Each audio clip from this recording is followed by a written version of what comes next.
Assalamualaikum warahmatullahi wabarakatuh. Setelah kita mendapatkan solusi awal yang visible pada program awal yang sudah kita pelajari pada video sebelumnya, pada kesempatan kali ini kita akan belajar tentang optimalisasi program, di mana dalam optimalisasi program ini akan ada dua kegiatan, yaitu pengujian dan juga ada perbaikan program. Nah, di dalam pengujian ini sama halnya dengan metode simplex, nanti akan ada yang namanya entering variable atau variabel masuk sama leaving variable atau variabel keluar. Dalam pengujian ini ada dua metode yang bisa dipakai. Yang pertama adalah metode stepping stone dan yang kedua adalah MODI atau modified distribution method. Untuk metode yang pertama, yaitu metode stepping stone, di sini saya sudah tuliskan langkah-langkahnya dari metode stepping stone. Inti dari metode stepping stone adalah kita akan mencari nilai OC atau opportunity cost dari tiap-tiap sel kosong dengan cara membuat loop atau jalur tertutup. Nah, di sini saya uraikan, langkah yang pertama adalah pilih dulu satu sel kosong, kemudian yang kedua, kita buat jalur tertutup atau loop dari sel kosong tersebut, di mana loop itu nanti bergeraknya secara horizontal dan vertikal, tidak boleh bergerak diagonal, dan juga bisa searah atau berlawanan arah dengan jarum jam. Nah, ada beberapa ketentuan ketika kita membuat jalur tertutup atau loop tersebut. Yang pertama adalah hanya ada satu loop, ini saya kurang, hanya ada satu loop untuk setiap kotak kosong.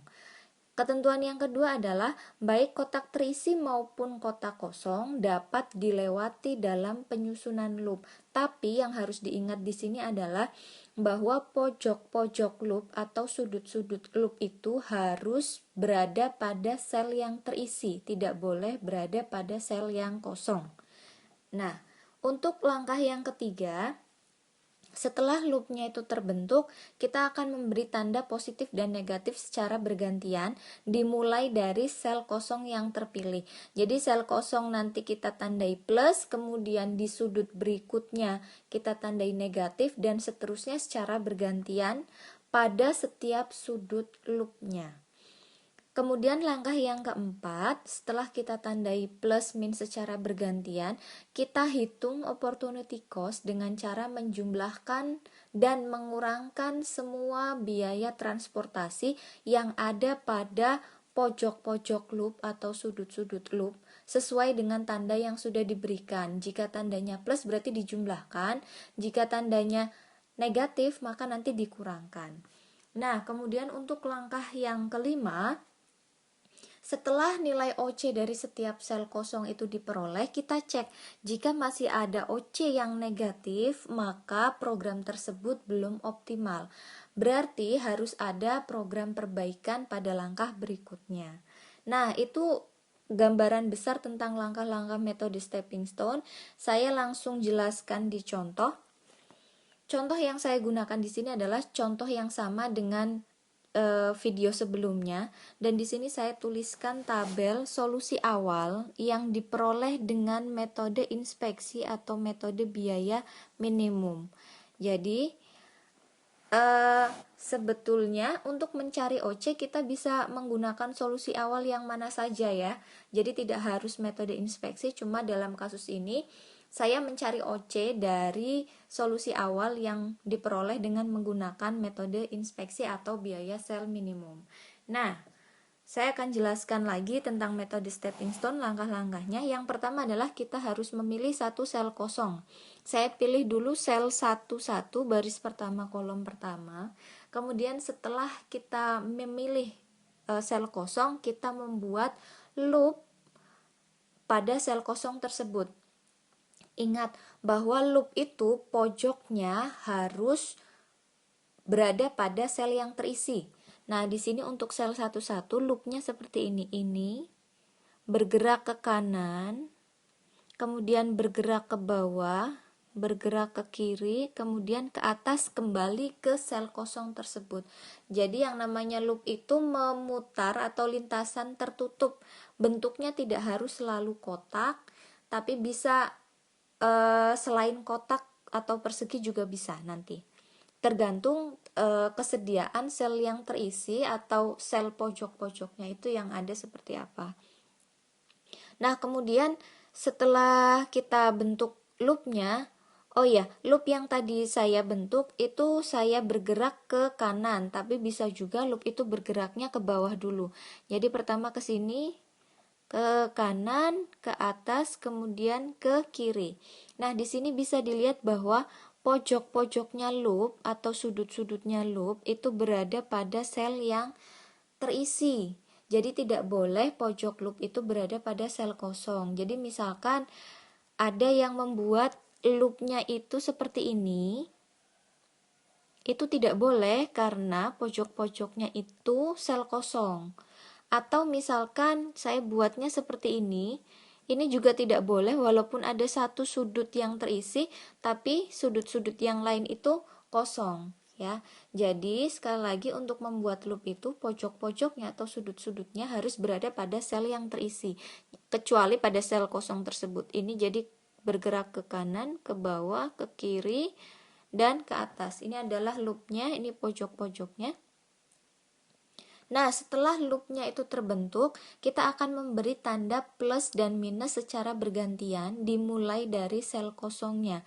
Jadi di sini sel kosongnya saya tandai plus, kemudian pojok berikutnya gantian berarti negatif, pojok berikutnya gantian positif, dan berikutnya lagi gantian negatif. Nah, setelah kita beri tanda, kita hitung OC-nya atau opportunity cost-nya dengan cara menjumlahkan biaya transportasi yang ada pada pojok-pojok loop tersebut sesuai tandanya. Jadi di sini plus 30 dikurangi 12 ditambah 12 dikurangi 2. Di sini saya tuliskan ini adalah loopnya yang di tabel. Kemudian ini OC-nya 30 dikurangi 12 ditambah 12 dikurangi 2 sama dengan 28. Itu OC untuk sel 11 baris pertama kolom pertama. Nah, kalau ini sudah selesai semua, langkah kita berikutnya adalah mencari OC dari semua sel kosong satu persatu. Untuk sel berikutnya kita pilih sel baris pertama kolom kedua sekarang. Tidak saya tuliskan di tabel ini, tapi saya akan jelaskan baris pertama kolom kedua loopnya yang mana. Jadi untuk membuat loop sekali lagi pojok-pojoknya harus berada pada sel yang terisi. Jadi tidak bisa kita seperti ini karena ada satu pojok yang tidak terisi, dan tidak juga kita seperti ini karena ada pojok yang kosong. Nah, berarti kita cari loop atau jalur tertutup di mana pojok-pojoknya itu sel yang terisi. Berarti ke sini, kita ke bawah, ke kiri, kemudian ke atas, kembali ke sel kosong tersebut. Nah, di sini bisa diperhatikan bahwa pojok-pojoknya adalah sel-sel yang terisi. Nah, setelah loopnya terbentuk, sekali lagi beri tanda positif, negatif secara bergantian pada pojok-pojok loopnya. Di sini plus, kemudian di sini negatif. Setelah diberi tanda, kita jumlahkan OC-nya atau biaya transportasi dari pojok-pojok loop tersebut. Plus 18 dikurangi 12 ditambah 18 dikurangi 10. Itu nanti hasilnya berapa? Itu nanti ketemu OC untuk sel 1, 2 atau baris pertama kolom kedua. Baris pertama kolom ketiga. Nah, kemudian kita cari lagi contoh untuk mencari OC sel yang lain. Di sini saya cari OC untuk sel 21, berarti baris kedua kolom pertama yang ini. Kita akan mencari loopnya dulu. Nah, kita coba-coba ya. Kalau misalkan kita ke kanan, ke bawah, Oke, ini dua pojoknya terisi, tapi ketika akan kembali, ininya kosong, jadi tidak bisa kita gunakan. Berarti kita harus mencari jalur lain, di mana jalurnya itu harus terisi semua.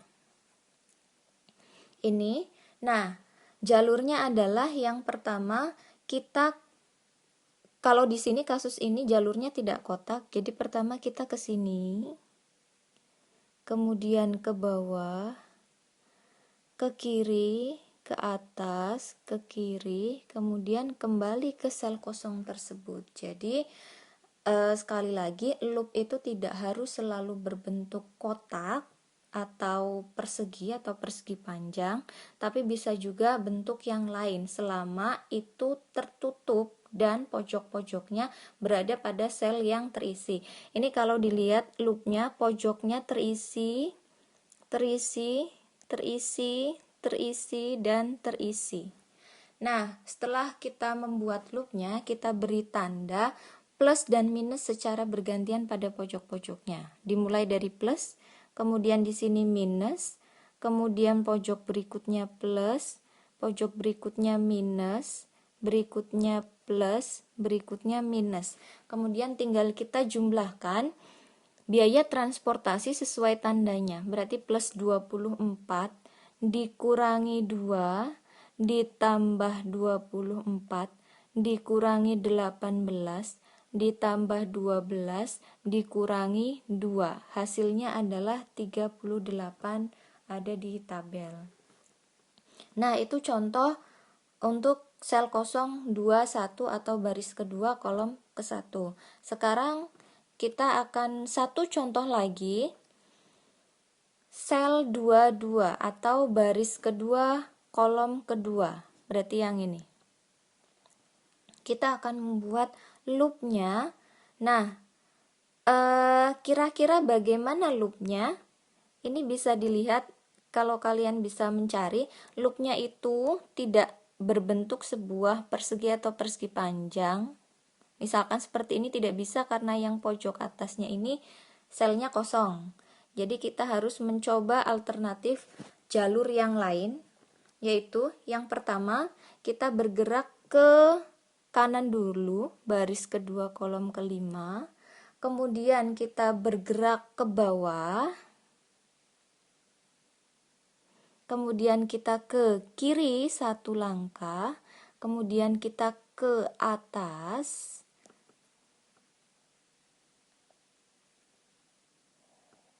kemudian kita ke kiri dan ke bawah kembali ke sel kosong tersebut. Nah, setelah terbentuk loopnya, kita tandai plus dan minus secara bergantian pada pojok-pojoknya.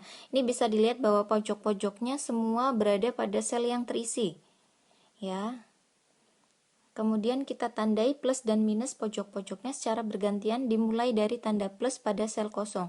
Plus, kemudian minus, plus, minus, maaf ini ke bawah dulu minus, kemudian plus, kemudian yang terakhir minus. Nah, tinggal kita jumlahkan biaya transportasi yang ada sesuai dengan tandanya. Jadi yang pertama plus 14 minus 2 plus 12 minus 18 plus 24 dan minus 2. Hasilnya nanti adalah 28. Oh ya, tadi mungkin bisa dilihat bahwa saya ketika membuat loop itu bergeraknya ke kanan dulu, ke kanan, ke bawah, ke kiri, ke atas, ke kiri, ke bawah. Nah, ketika memberi tanda, saya bergeraknya sebaliknya. Jadi dari sini kemudian ke atas, plus ke atas, ke kanan, dan seterusnya. Itu nggak apa-apa, karena di awal saya sebutkan bahwa loop itu bisa bergeraknya kemana dulu. Yang penting bergeraknya itu secara vertikal dan horizontal. Kalau misalkan tadi jalurnya itu dibalik, jadi kita mulai ke atas dulu, ke samping, ke sini, ke atas, ke kiri, itu nanti hasilnya akan sama. Nah, Itu adalah contoh-contoh bagaimana cara mencari OC pada sel-sel kosong. Nanti diteruskan mencari OC dari semua sel kosong yang ada. Nah, kemudian di sini setelah saya cari semua nilai OC-nya, ternyata ada sebuah nilai OC yang hasilnya negatif, yaitu sel 35, baris ketiga kolom kelima. Kita cek baris ketiga kolom kelima, berarti loopnya ini bisa ke bawah dulu, ke kiri, ke atas, kemudian ke kanan. Kita kasih tanda plus, minus, dijumlahkan plus 16 dikurangi 24 ditambah 18 dikurangi 12, hasilnya adalah negatif 2. Nah, di sini karena masih ada OC yang nilainya negatif atau min 2, maka harus ada yang namanya perbaikan program. Bagaimana cara perbaikan programnya? Cara perbaikan programnya adalah ini. Jadi dari sel yang tadi nilai OC-nya negatif, ini ya baris ketiga kolom kelima, loopnya itu kan seperti ini. Nah, kemudian ada tanda plus dan negatif, plus min pada setiap pojok-pojoknya.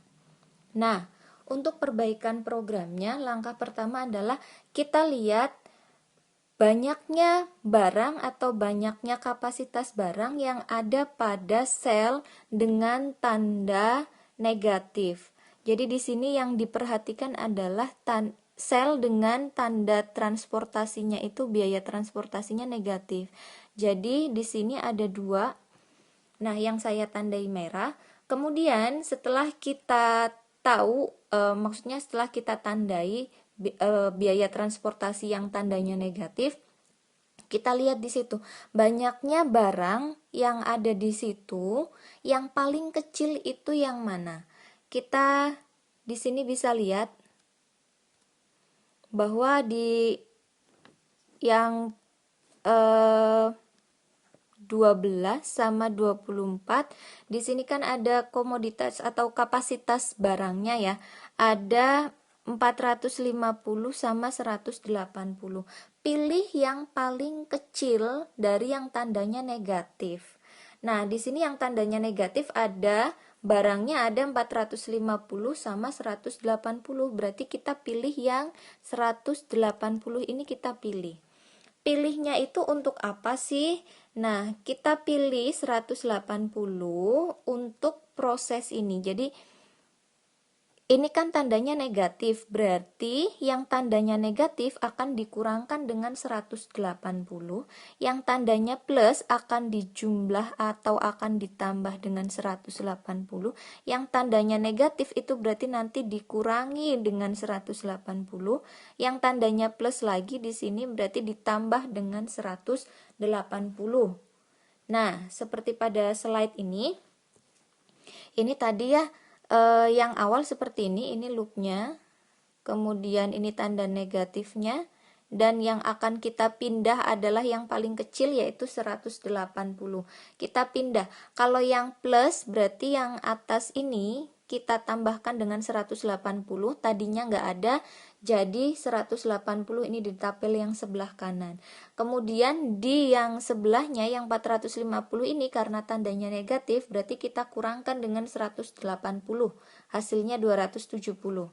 Kemudian yang bawahnya karena tandanya plus, kita jumlah dengan 180, hasilnya adalah 450. Nah, di loop sudut loop yang terakhir, ini 180 karena tandanya negatif, berarti 180 dikurang 180 jadinya 0. Nah, di sini ada yang namanya entering variable sama leaving variable. Entering variabelnya adalah ini, sel 35 baris ketiga kolom kelima, karena pada tabel berikutnya nanti sel tersebut akan terisi. Sedangkan leaving variable atau variabel keluarnya adalah variabel yang tadinya terisi menjadi kosong. Jadi ini yang sebelah kanan adalah variabel masuk dan yang bawahnya adalah variabel keluar. Nah, ini adalah tabel hasil iterasi 1. Setelah iterasi 1, nanti Dengan cara yang sama, kalian harus mencari nilai OC semua sel-sel yang kosong dari tabel iterasi 1. Dengan cara yang sama dengan yang sebelumnya, jika masih ada nilai OC yang masih negatif, maka tabel tersebut belum optimum dan dilakukan perbaikan program seperti yang tadi dengan cara memindah kapasitas yang bertanda negatif dan bertanda positif seperti itu. Nah, demikian untuk metode stepping stone. Untuk video berikutnya kita akan membahas tentang metode MODI atau modified distribution. Terima kasih. Wassalamualaikum warahmatullahi wabarakatuh.